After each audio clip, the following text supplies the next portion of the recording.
Welcome to the Cafe of Dreams, life made to order, where we're serving up a life that you will love and all the personal and financial success that goes with it.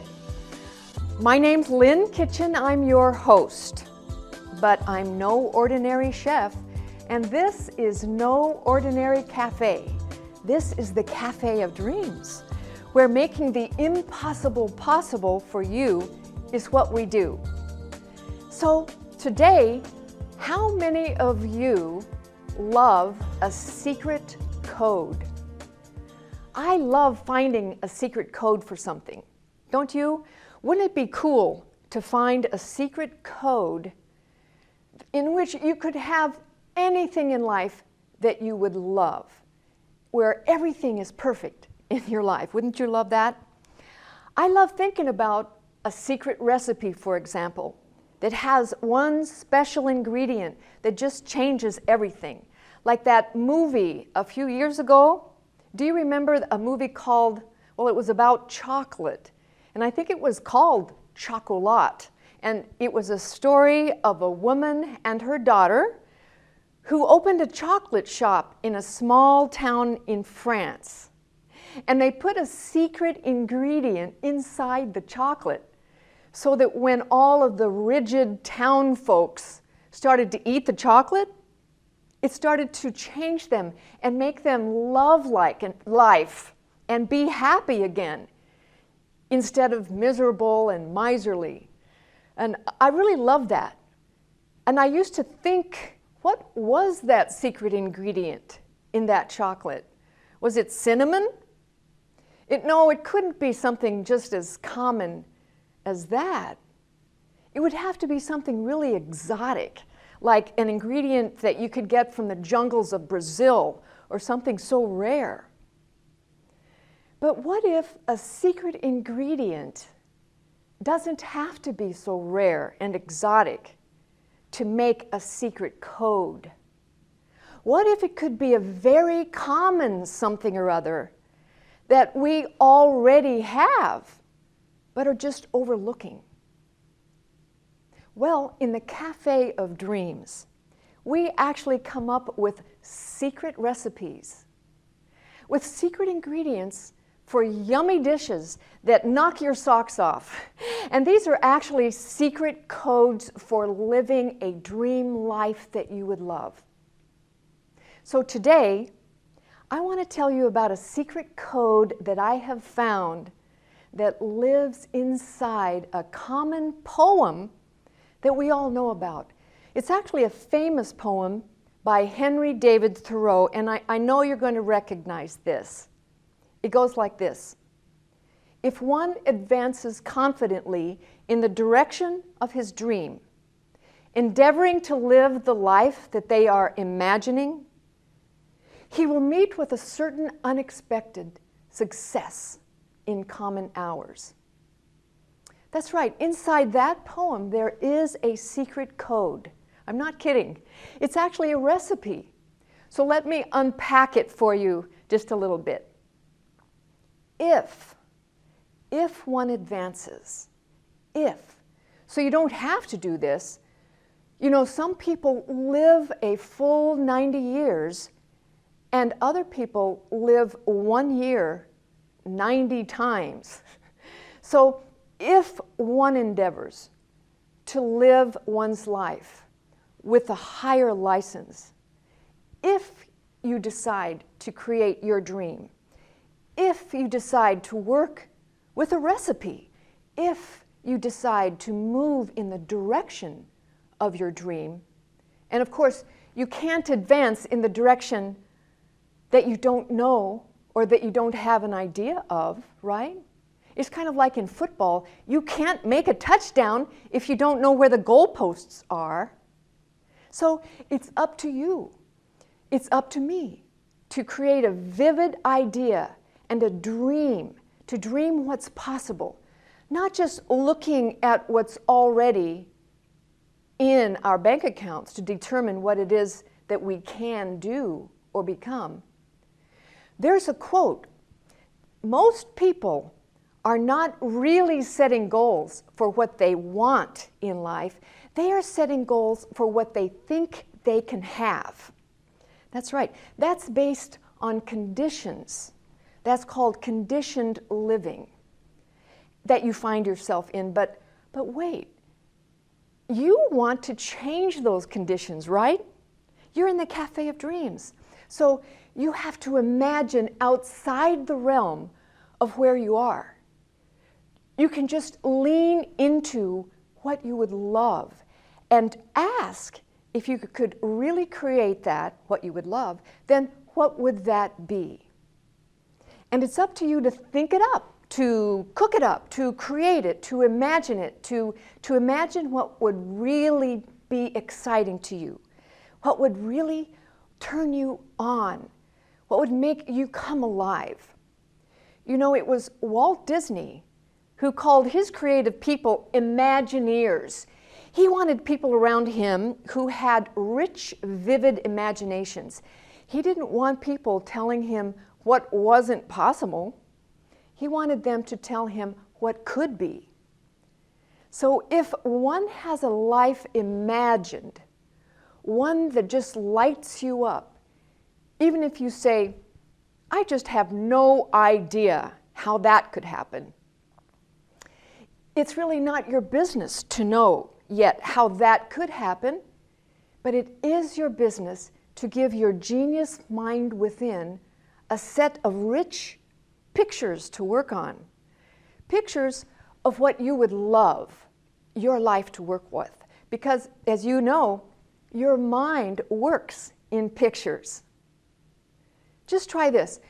For example, suspend the how. How can I do that? Just suspend the how and focus on the what.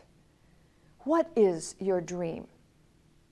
If one advances confidently in the direction of his dream and endeavors to live the life they're imagining. Now here he's telling us how to cash the check. You see, if I go to a bank and I ask the banker, could you please cash this check I wrote on the line, I would like a really good amount of money. The banker will say, I don't know how to cash that check. Here, it has to be more specific. Get more descriptive. Write down exactly how much money you want on this check. And you see, the universe is the same way. If you say to the universe, I just want to be happy, it doesn't know what that means. It doesn't know how to cash that check for you. It's just like saying to an architect when you're wanting to build a house, build me a really nice house. And the architect is going to say to you, well, what's a nice house? Is it a 2-story house, a 3-bedroom house, a one-story? Is it a ranch style or what? You see, the universe works the same way. It works in pictures. So you have to give your genius mind within a set of pictures to work with. And it works positively in pictures even when you are picturing what you don't want. So if I say to you, don't think about the Statue of Liberty. Don't think about her. Don't think about the Statue of Liberty standing there with her hand in the air. Don't think about that Statue of Liberty on Staten Island with all the ferry boats around it. No, don't think about it. What are you seeing? So your imagination, you are using pictures. So I'd like to invite you to use your genius faculty within and create the pictures. Create pictures by using your imagination. You see, we can also use our imagination to terrorize ourselves. We can imagine all kinds of things that can go wrong, right? We can imagine kinds of negative things, and we can guess that, actually the statistics show, we spend most of our mental energy guessing, not thinking, but just guessing about and imagining negative scenarios that might happen. They haven't happened, but they might happen. most of which never will happen. But that becomes a mental habit. It's virtually a misuse of our genius mind. So again, if one advances confidently in the direction of his dream, endeavoring to live the life that you are imagining, and this is how it works with the formula. One passes an imaginary boundary. It is an imaginary boundary because it's just made up of thought in the first place. So how can you be confident about a dream that hasn't yet happened? Good question, right? Because Henry Thoreau is saying, you are not just picturing it, you have to be acting in a certain way. He's saying you have to be advancing confidently in the direction of your dream. Well, how can you be confident in something that hasn't happened yet, right? Well, so imagine that I have a lamp in my hand just now, and there's a cord on this lamp, and I'm advancing confidently over to the wall to plug it in. Now, there's no light right now, right? But I'm advancing confidently to go plug it in. I'm advancing with a measure of confidence, yes? Yes. Now, why would I be doing that? Because I understand that there's a law of electricity that's going to work. Now, I may not understand all about electricity, and I don't have to be an electrician, but I have been taught to know that if I plug it in there, there will be light. And it's automatic. I don't even have to think about it or question it. All I have to do is advance in the direction and plug it in. I just do what's in harmony with the law of electricity.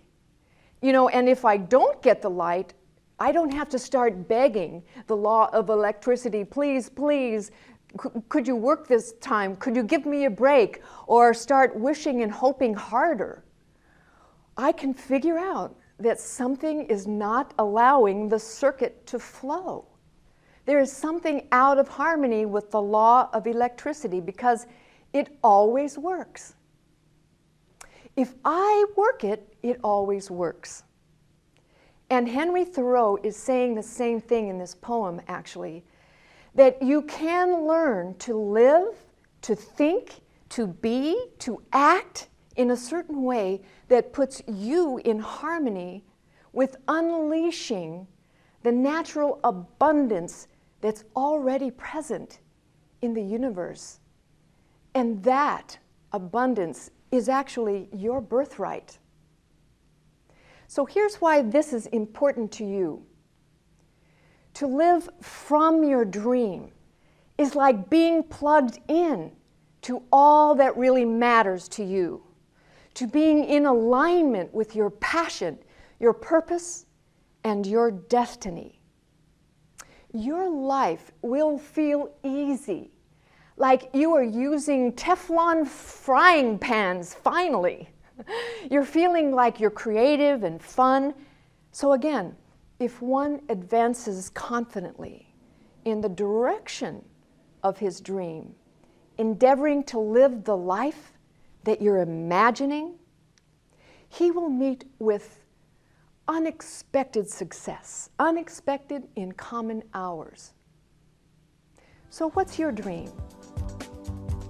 I'd like to ask you to please give me a comment in the comment box. Tell me if you like this video, but also tell me what's your dream. And as always, I'd love your feedback. Please take a second and tell me all about, maybe you have a secret ingredient, a secret dream that's hidden in your heart. And shh, we won't tell anybody, but share it with us. And here in the Cafe of Dreams, we're all here living our dreams. So see you next time in the Cafe of Dreams.